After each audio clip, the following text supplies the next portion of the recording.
नमस्कार प्यारे विद्यार्थियों, स्वागत है आपका हमारे YouTube चैनल मुद्रा जी के क्लासेज में। जैसा कि आप सबको पता है, हम कक्षा 12 का भूगोल विषय के बारे में अध्ययन कर रहे हैं और पिछली क्लास जो हमारी हो चुकी थी कंप्लीट, वो हुई थी एक जनजाति के बारे में और वो थी एस्किमो। ठीक है, आज मैं आपके सामने लेके आया हूँ एक नेक्स्ट जो जनजाति है जो आपके सिलेबस में दी हुई है और उस जनजाति का नाम है बुशमैन। तो आइए बढ़ते हैं आगे की ओर, देखते हैं और इसको अच्छी तरीके से समझने का प्रयास करते हैं। ठीक है,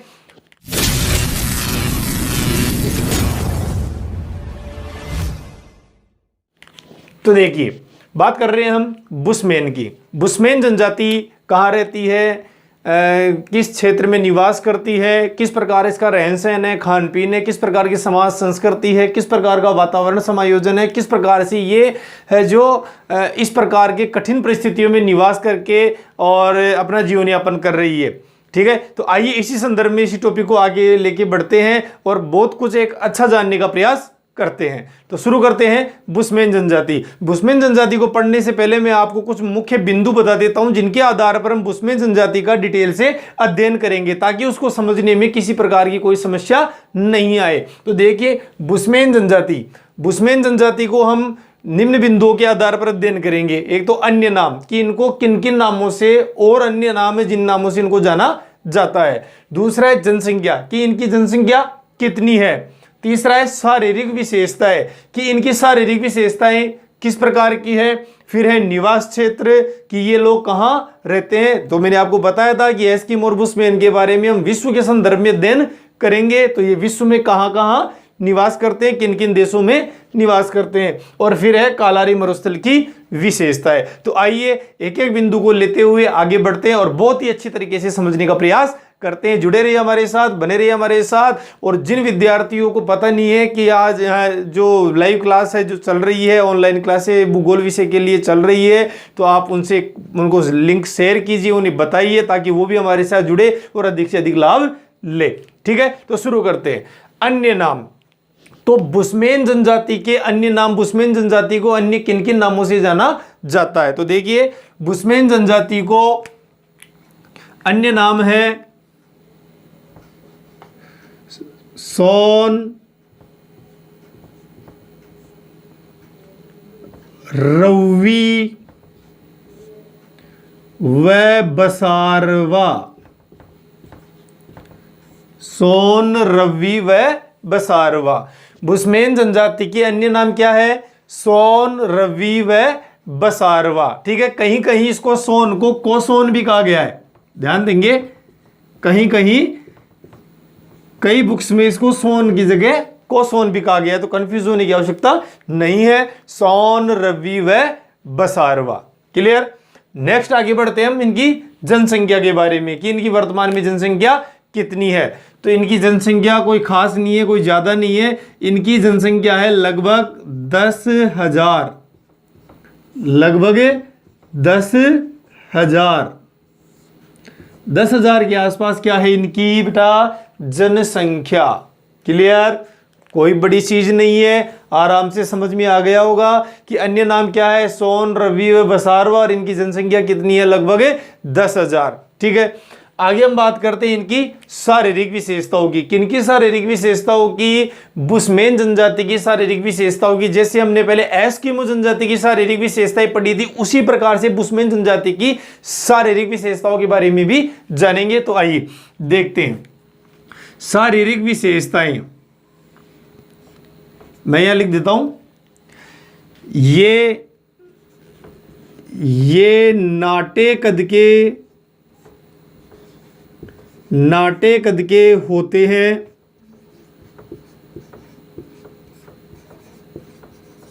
नाटे कद के, इनका कद कैसा होता है? छोटा होता है, नाटे होते हैं। तथा निग्रिटो प्रजाति के समरूप है। निग्रिटो प्रजाति के समरूप है। याद कीजिए पिछली क्लास जैसे मैंने आपको बताया था, जब मैंने ये क्लास शुरू की थी विश्व की जनजातियां, तब मैंने आपको बताया था कि शारीरिक विशेषताओं के आधार पर हमने प्रजातियों का वर्गीकरण किया था। तो उसके अंदर जो सेकंड और थर्ड मंगोलायड और निग्रिटो बताया था आपको कि एस्किमो जनजाति मंगोल प्रजाति से संबंधित है और बुशमैन जनजाति निग्रिटो प्रजाति से संबंधित है, बताया था आपको। तो ये वही है, मोस्ट है, इसको मोस्ट कर लीजिए। ध्यान रखना ये कौन सी प्रजाति से संबंधित है, निग्रिटो प्रजाति से संबंधित है। अगली इनकी विशेषताएं, अगली विशेषता है इनके जबड़े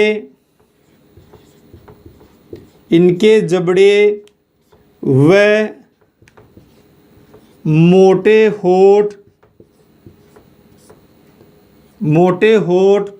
बाहर नहीं निकले होते हैं, नहीं निकले होते हैं। देखिए क्या कह रहा है ये कि इनके होठ मोटे होते हैं और जबड़ा भारी होता है, इसके बावजूद भी ये बाहर नहीं निकले होते हैं। इनके जबड़े और मोटे होठ बाहर की तरफ निकले हुए नहीं होती है। आगे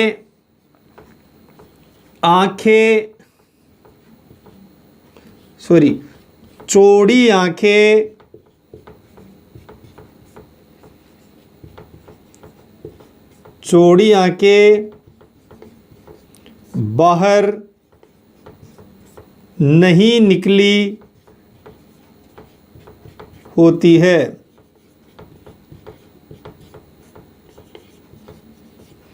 इनकी आंखें कैसी होती है बेटा, चौड़ी होती है और वो भी बाहर नहीं निकली होती। इनके जबड़े होठ मोटे और इनकी आंखें बाहर नहीं निकली होती है। समझ में आ गया आपको? एक बार फिर से देख लीजिए। अन्य नाम, उसमें इनके अन्य नाम क्या है, सोन, रवि व बसारवा हम बात कर रहे हैं। नेक्स्ट इनकी जनसंख्या कितनी है बेटा, इनकी जनसंख्या है 10,000 के आसपास। शारीरिक विशेषताओं की बात करें तो ये नाटे कद के होते हैं, छोटे कद के होते हैं और निग्रिटो प्रजाति के क्या होते हैं, समरूप होते हैं, निग्रिटो प्रजाति के जैसे होते हैं। और आगे बात करें इनके जबड़े और मोटे होठ होते हैं लेकिन वो भी बाहर नहीं निकली होती है। आंखें चौड़ी होती है लेकिन वो भी बाहर नहीं निकली हुई होती है। समझ में आ गया? अब आगे हम बात कर रहे हैं इस जो आज की क्लास है उसका सबसे महत्वपूर्ण मोस्ट टॉपिक है और वो है निवास क्षेत्र। देखिए एस्किमो और बुशमैन का निवास क्षेत्र बहुत ही महत्वपूर्ण है और आपको परीक्षा के अंदर संभावित है, आगामी परीक्षाओं में आपको पूछा जा सकता है। अब हम बात करें इनके निवास क्षेत्र की। तो देखिए निवास क्षेत्र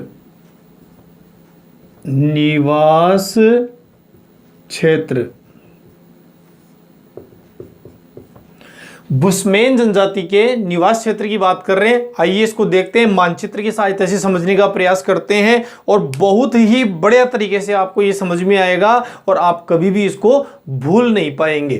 थोड़ा सा कॉन्सेंट्रेट कीजिए, थोड़ा सा दिमाग पे जोर डालिए और मेरे साथ जैसा मैं आपको समझाने का प्रयास कर रहा हूं वैसा समझने का प्रयास कीजिए। तो देखिए हम बात कर रहे हैं बुशमैन के निवास क्षेत्र की। तो ये जो मानचित्र मैंने आपको बताया है, आपको इसको देख के अंदाजा लग गया होगा कि ये कौन से महाद्वीप का मानचित्र है बेटा। कौन से महाद्वीप का है? ये मानचित्र है अफ्रीका महाद्वीप का। तो यहां लिख देता हूं मैं अफ्रीका, ठीक है, अफ्रीका महाद्वीप का। ये कौन सा महाद्वीप है? अफ्रीका महाद्वीप। तो एक बात ही क्लियर हो गई, एक क्वेश्चन क्लियर हो गया क्या कि बुशमैन जनजाति कौन से महाद्वीप में निवास करती है? बुशमैन जनजाति अफ्रीका महाद्वीप में निवास करती है। क्लियर? अब अफ्रीका महाद्वीप में भी ये कहां निवास करती है तो थोड़ा सा उसे समझने का प्रयास कीजिए। किताब के अंदर आपके दिया हुआ है लेकिन आप उसको जब रट्टा मारेंगे तो आपको ये याद नहीं होगा। किताब में दिया हुआ है कि अफ्रीका महाद्वीप के 18 डिग्री दक्षिणी अक्षांश से 24 डिग्री दक्षिणी अक्षांश के मध्य बेचवाना लैंड के कालारी मरुस्थल में निवास करती है। लेकिन इसको याद करना, रट्टा मारना, इसका कोई याद करने का दूसरा तरीका नहीं है। आप इसको याद करने के लिए इसको मानचित्र की सहायता से समझेंगे। जितना अच्छा समझेंगे उतना ही बढ़िया तरीके से आपको ये लंबे समय तक याद रहेगा। तो देखिए, तो सबसे पहले जो दिया हुआ है उसको मैं आपको लिख देता हूं कि अफ्रीका महाद्वीप में कहां निवास करते हैं। देखो यहां थोड़ा सा पहले मैं इसको लिख देता हूं, अफ्रीका महाद्वीप में 18 डिग्री दक्षिणी अक्षांश से 18 डिग्री, ये निवास क्षेत्र के अंदर लिख लेना आप इसको। अफ्रीका महाद्वीप में 18 डिग्री दक्षिणी अक्षांश से 24 डिग्री दक्षिणी अक्षांश के मध्य बेचुआनालैंड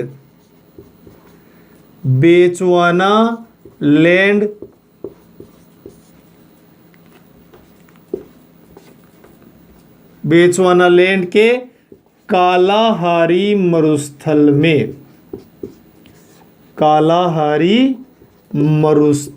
में निवास करती है कौन सी जनजाति?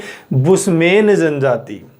एक बार फिर से थोड़ा सा कंसंट्रेट कीजिए कि बुशमैन जनजाति के निवास क्षेत्र की बात कर रहे हैं। बुशमैन जनजाति अफ्रीका महाद्वीप में 18 डिग्री दक्षिणी अक्षांश से 24 डिग्री दक्षिण। देखिए यहाँ पर बहुत से विद्यार्थी क्या गड़बड़ करते हैं, बहुत सारे केस मेरे सामने आए। जब मैं उनसे पूछा जाता है कि कितने अक्षांशों के बीच में है, तो वो क्या लिखते हैं? 18 डिग्री उत्तरी अक्षांश से 24 डिग्री दक्षिणी अक्षांश के मध्य। समझ लिया मैंने गलत बोला है क्या? 18 डिग्री उत्तरी अक्षांश से लिखते हैं वो, 18 डिग्री उत्तरी अक्षांश से 24 डिग्री दक्षिणी अक्षांश। ये क्या करते हैं? 18 डिग्री दक्षिणी अक्षांश से 24 डिग्री उत्तरी अक्षांश तक। ये गलत है बेटा। 18 डिग्री दक्षिणी अक्षांश से 24 डिग्री दक्षिणी अक्षांश के मध्य है जो बेचुआनालैंड जो जगह है, उसके अंदर कालाहारी मरुस्थल है, उसमें निवास करते हैं कौन सी जनजाति? बुशमैन जनजाति। अभी आपको इसको रट्टा मारने की आवश्यकता नहीं है, एक एक बिंदु को मैं यहाँ मैप के अंदर समझाऊंगा, आपका कॉन्सेप्ट बिल्कुल क्लियर हो जाएगा। ठीक है, तो ठीक है, तो चलते हैं इनके निवास क्षेत्र। निवास क्षेत्र में मैंने बताया कहाँ? अफ्रीका महाद्वीप में। अफ्रीका महाद्वीप आपके सामने है पूरा। ये क्या है बेटा? अफ्रीका महाद्वीप। ये वाला क्लियर हो गया? ठीक है जी, अफ्रीका महाद्वीप क्लियर हो गया। अब बात करते हैं 18 डिग्री दक्षिणी अक्षांश से 24 डिग्री दक्षिणी अक्षांश। अब मुझे यहां पर ये जो रेड कलर से मैंने मार्कर से, रेड कलर की स्याही से जो मैंने ये लाइन खींच रखी है, ये कौन सी रेखा है? तो ये रेखा है 0 डिग्री अक्षांश रेखा। कौन सी रेखा है बेटा? 0 डिग्री अक्षांश रेखा। ये 0 डिग्री अक्षांश रेखा है जिसे हम किस नाम से जानते हैं? भूमध्य रेखा या विषुवत रेखा। भूमध्य रेखा या विषुवत रेखा के नाम से जानते हैं। समझ में आ गया? यानी इसके ऊपर वाला किस में जाएगा? उत्तरी अक्षांश में, और नीचे वाला दक्षिणी अक्षांश में। क्लियर? तो अब हम बात कर रहे हैं किसकी? दक्षिणी अक्षांश की। तो इसका मतलब 0 डिग्री से नीचे की तरफ बढ़ेंगे तो दक्षिणी अक्षांश रेखाएं आएंगी, उत्तर की तरफ होंगी तो उत्तरी अक्षांश रेखाएं आती। ठीक है, तो ऊपर वाले से अभी फिलहाल हमें कोई मतलब नहीं है। अभी हम बात कर रहे हैं दक्षिणी अक्षांश की। अब है 18 डिग्री दक्षिणी अक्षांश से 24 डिग्री दक्षिणी अक्षांश।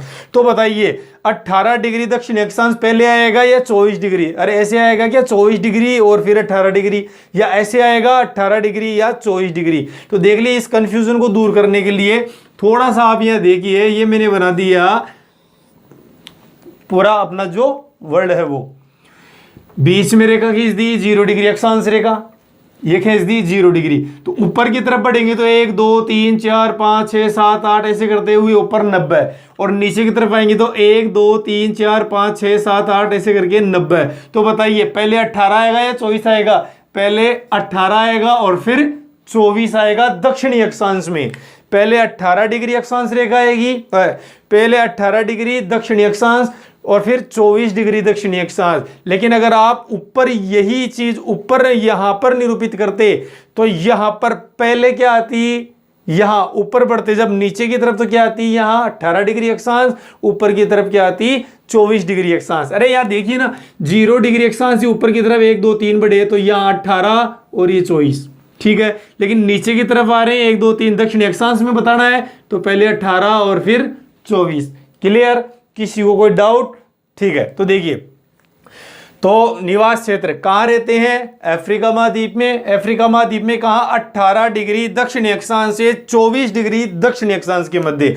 तो हमें 18 डिग्री दर्शाना है और 24 डिग्री दर्शाना है। ठीक है, 18 डिग्री और 24 डिग्री में ज्यादा कंफ्यूजन नहीं हो, ज्यादा स्थिति खराब नहीं हो, इसलिए मैंने क्या कर दी, नीचे एक रेखा और खींच रखी है बेटा, नीचे एक रेखा खींच रखी है और ये रेखा है 23.5 डिग्री दक्षिणी, ऐसे लिख देता हूं 23.5 डिग्री साउथ दक्षिणी अक्षांश रेखा, 23.5 डिग्री दक्षिणी अक्षांश रेखा, जो कि है हमारी क्या, मकर रेखा।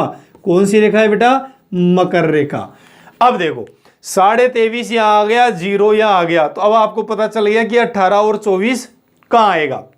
देखिए, तो अब हम निरूपित करते हैं 18 डिग्री और 24 डिग्री। तो देखिए ये 0 डिग्री है, तो यहां पर मैं खींच देता हूं रेखा 18 डिग्री, ओ हाँ 18 डिग्री, ये मैंने एक रेखा खींच दी, कौन सी, 18 डिग्री दक्षिणी अक्षांश रेखा, 18 डिग्री दक्षिणी अक्षांश रेखा। दूसरा आपके सामने दिया हुआ बेटा भाई 23.5 डिग्री दिया हुआ है, तो 24 डिग्री तो निरूपित करना है, अरे 24 डिग्री तो दर्शाना है, 23.5 डिग्री दिया हुआ है, तो 23.5 से थोड़ा सा नीचे ले लेना, यहां ये हो गया 24 डिग्री दक्षिणी अक्षांश रेखा, 24 डिग्री दक्षिणी अक्षांश रेखा, यानी ये 0 डिग्री थी, यहां से हम बढ़ते हुए आए 1 2 3 4 5 6 7 8 9 10 ऐसे करते करते कहां तक आ गए बेटा, 18 डिग्री दक्षिणी अक्षांश रेखा तक आ गए। फिर 18 से बड़े 19 20 21 22 23 ये आ गए, तो 23.5 डिग्री, 22 23 और 23.5 वाली क्या है, मकर रेखा, और हमें कितनी बतानी है, 24 डिग्री, तो 23.5 से थोड़ा सा नीचे 24 डिग्री अक्षांश रेखा। तो दोबारा देखिए, अफ्रीका महाद्वीप में 18 डिग्री दक्षिणी अक्षांश से 24 डिग्री दक्षिणी अक्षांश के मध्य क्या है, बेचुआना लैंड है। ये वाला जो क्षेत्र है 18 डिग्री दक्षिणी अक्षांश से 18 डिग्री दक्षिण अक्षांश से 24 डिग्री दक्षिण अक्षांश के मध्य का जो भाग है, ये वाला जो क्षेत्र, इसको क्या कहा जाता है बेटा, बेचुआना लैंड। क्या कहा जाता है, बेचुआना लैंड। तो अब बेचुआना लैंड में भी कहां, कालाहारी मरुस्थल में, कहां, कालाहारी मरुस्थल में। अब आप कहेंगे कालाहारी मरुस्थल कहां है सर, तो कालाहारी मरुस्थल अफ्रीका, दक्षिण अफ्रीका, ये अफ्रीका के दो पार्ट कर लिए, ये वाला उत्तरी अफ्रीका और ये वाला दक्षिण अफ्रीका। यह देखिए दक्षिण अफ्रीका देश भी है, कंफ्यूज नहीं हो ना, मैं सिर्फ दिशाओं के आधार पर इसको बांट रहा हूं भाई, बीच में से दो भाग कर लिए, समझिए, ऊपर वाला उत्तरी अफ्रीका, नीचे वाला दक्षिण अफ्रीका, ये दक्षिणी भाग है अफ्रीका का, दक्षिणी भाग, और यहां जो देश है वो है दक्षिणी अफ्रीका। ठीक है, तो जो दक्षिणी भाग है, उस दक्षिणी भाग में जो 4 मोस्टली देश हैं, वैसे तो और भी है देश है, लेकिन जो अपन बात कर रहे हैं जो 4 देश हैं, उन 4 देशों के अंदर कालाहारी मरुस्थल फैला हुआ है। देखिए यहां पर देखिए, ये एक देश बना हुआ है इस प्रकार से, ये मैंने एक देश बनाया है यहां पर, यहां तक, ठीक है। ये देश है बेटा अंगोला, इसको मैं है जो इससे रेड कलर से मार्क कर देता हूं ताकि आपको आसानी से दिखाई दे देगा और आपको इसको समझने में कोई परेशानी नहीं होगी। ये कौन सा देश है बेटा, ये देश है अंगोला, तो यहां लिख देता हूं अंगोला, ठीक है।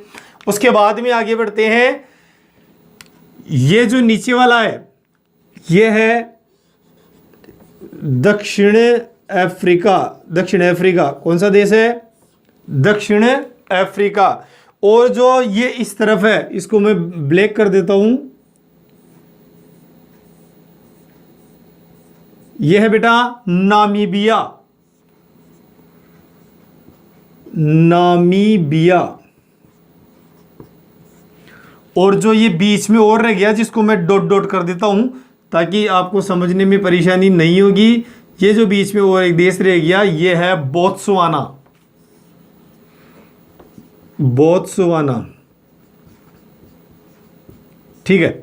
अब देखिए, ये परीक्षा के अंदर एक बार क्वेश्चन आया हुआ है कि कालाहारी मरुस्थल किन देशों में फैला हुआ है, तो उन देशों के नाम परीक्षा के अंदर आपसे पूछे गए थे। तो कालाहारी मरुस्थल किन किन देशों में फैला हुआ है, ये कौन सा है, अंगोला, नामीबिया, बोत्सवाना और दक्षिण अफ्रीका।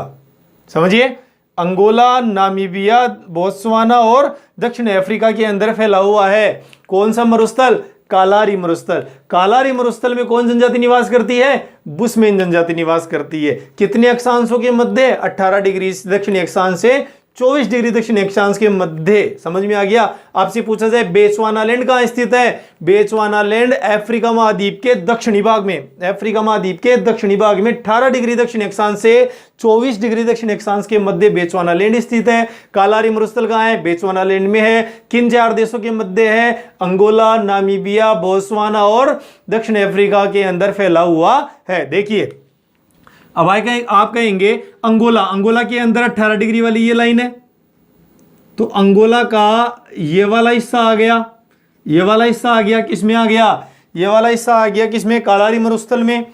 नामीबिया पूरा आ गया और बोत्सवाना लगभग पूरा आ गया। और देखिए दक्षिण अफ्रीका का ये वाला हिस्सा, ये वाला जो भाग है दक्षिण अफ्रीका का, ये वाला भाग आ गया किसमें? कालारी मरुस्थल में। तो इसके अंदर कालारी मरुस्थल में बुशमैन जनजाति निवास करती है। सीधे शब्दों में कहा जाए तो बुशमैन जनजाति कालारी मरुस्थल या फिर अफ्रीका के दक्षिणी पश्चिमी भाग में, दक्षिणी पश्चिमी, अरे दक्षिणी, उत्तर, पूर्व, पश्चिम, तो दक्षिणी पश्चिमी भाग में भी निवास करती है। क्लियर? किसी को कोई डाउट हो तो आप मुझे पूछ सकते हैं, कमेंट कर सकते हैं। नेक्स्ट हम आगे बात करते हैं। ये अगर आपको किसी को स्क्रीनशॉट लेना है तो ले लीजिए, या फिर खुद है जो हाथ से मैं बनाने का प्रयास कीजिए, उसको फिल कीजिए। आपको बहुत ही बढ़िया तरीके से समझ में आएगा और बहुत आनंद आएगा बेटा। ठीक है, आगे देखते हैं।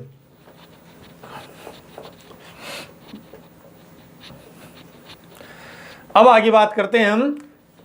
नेक्स्ट जो हमारा बिंदु था, एक टॉपिक और बच गया था, वो था कालारी मरुस्थल की विशेषताएं। देख लीजिए, यही बता देता हूं। कालाहारी मरुस्थल की विशेषताएं, कालाहारी मरुस्थल की विशेषताएं। देखिए क्या क्या विशेषताएं हैं कालारी मरुस्थल की। सबसे पहले हम बात करते हैं यहाँ के धरातल की। तो कालारी मरुस्थल का धरातल कैसा है? तो लिख लो, यहाँ का धरातल, यहाँ का धरातल ऊबड़ खाबड़ है। कैसा है? ऊबड़ खाबड़ है। जानते हैं सब? ठीक है। अगला बिंदु, अगला है यहाँ की जलवायु की। अगर हम बात करें कि यहाँ की जलवायु, कहाँ की जलवायु? कालारी मरुस्थल की। तो अर्ध उष्ण कटिबंधीय है, अर्ध उष्ण कटिबंधीय। कालारी मरुस्थल की जलवायु कैसी है? अर्ध उष्ण कटिबंधीय है। फिर हम बात करें वर्षा की। यहां पर वर्षा 25 सेंटीमीटर से कम होती है। यहां पर वर्षा 25 सेंटीमीटर से भी कम होती है। समझ में आ गया ना? अब 25 सेंटीमीटर से वर्षा कम होगी, इसका मतलब टेम्परेचर, तापमान ज्यादा होगा। होगा कि नहीं होगा? तो देखिए, तापमान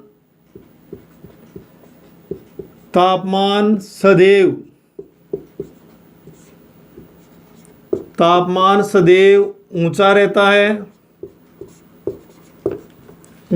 है,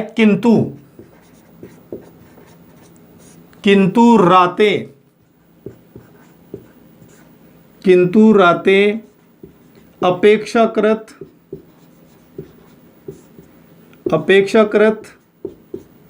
ठंडी रहती है। अब देखिए, जैसे कि अपने राजस्थान की अगर हम बात करें, थार का मरुस्थल है, ठीक है। तो दिन का तापमान जितना अधिक ज्यादा होता है, रात को जो टेम्परेचर उतना ही क्या हो जाता है? कम हो जाता है। उसकी तुलना में टेम्परेचर कम हो जाता है, क्योंकि वहां पर क्या है? बालू है, रेत है। अब रेत है जो क्या होती है? जल्दी गर्म हो जाती है और जल्दी ही ठंडी हो जाती है। तो दिन के अंदर वो टेम्परेचर बढ़ता है, सूर्य किरणें गिरती है तो तापमान बढ़ जाता है, और रात को जैसे ही क्या होता है? सूर्य किरणें नहीं गिरती है तो उसका विकिरण होता है, परावर्तन होता है, सॉरी विकिरण होता है, तो उसके बाद में वो क्या हो जाता है, टेम्परेचर उसका कम हो जाता है और रातें कैसी हो जाती है, ठंडी हो जाती है। ठीक है, लेकिन फिर भी ग्रीष्मकाल लंबा होता है,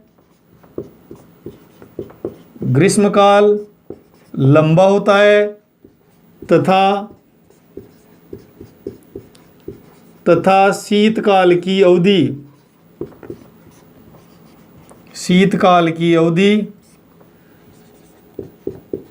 छोटी होती है। शीतकाल की अवधि छोटी होती है। ग्रीष्मकाल गर्मियों की जो ऋतु है वो बड़ी होती है, लंबी होती है, शीतकाल कुछ ही समय के लिए आता है। ठीक है, और नेक्स्ट है यहां पर विशेष प्रकार का एक तरबूज पाया जाता है बेटा, तरबूज जिसे त्यामा कहा जाता है। तरबूज जलापूर्ति के लिए पाया जाता है।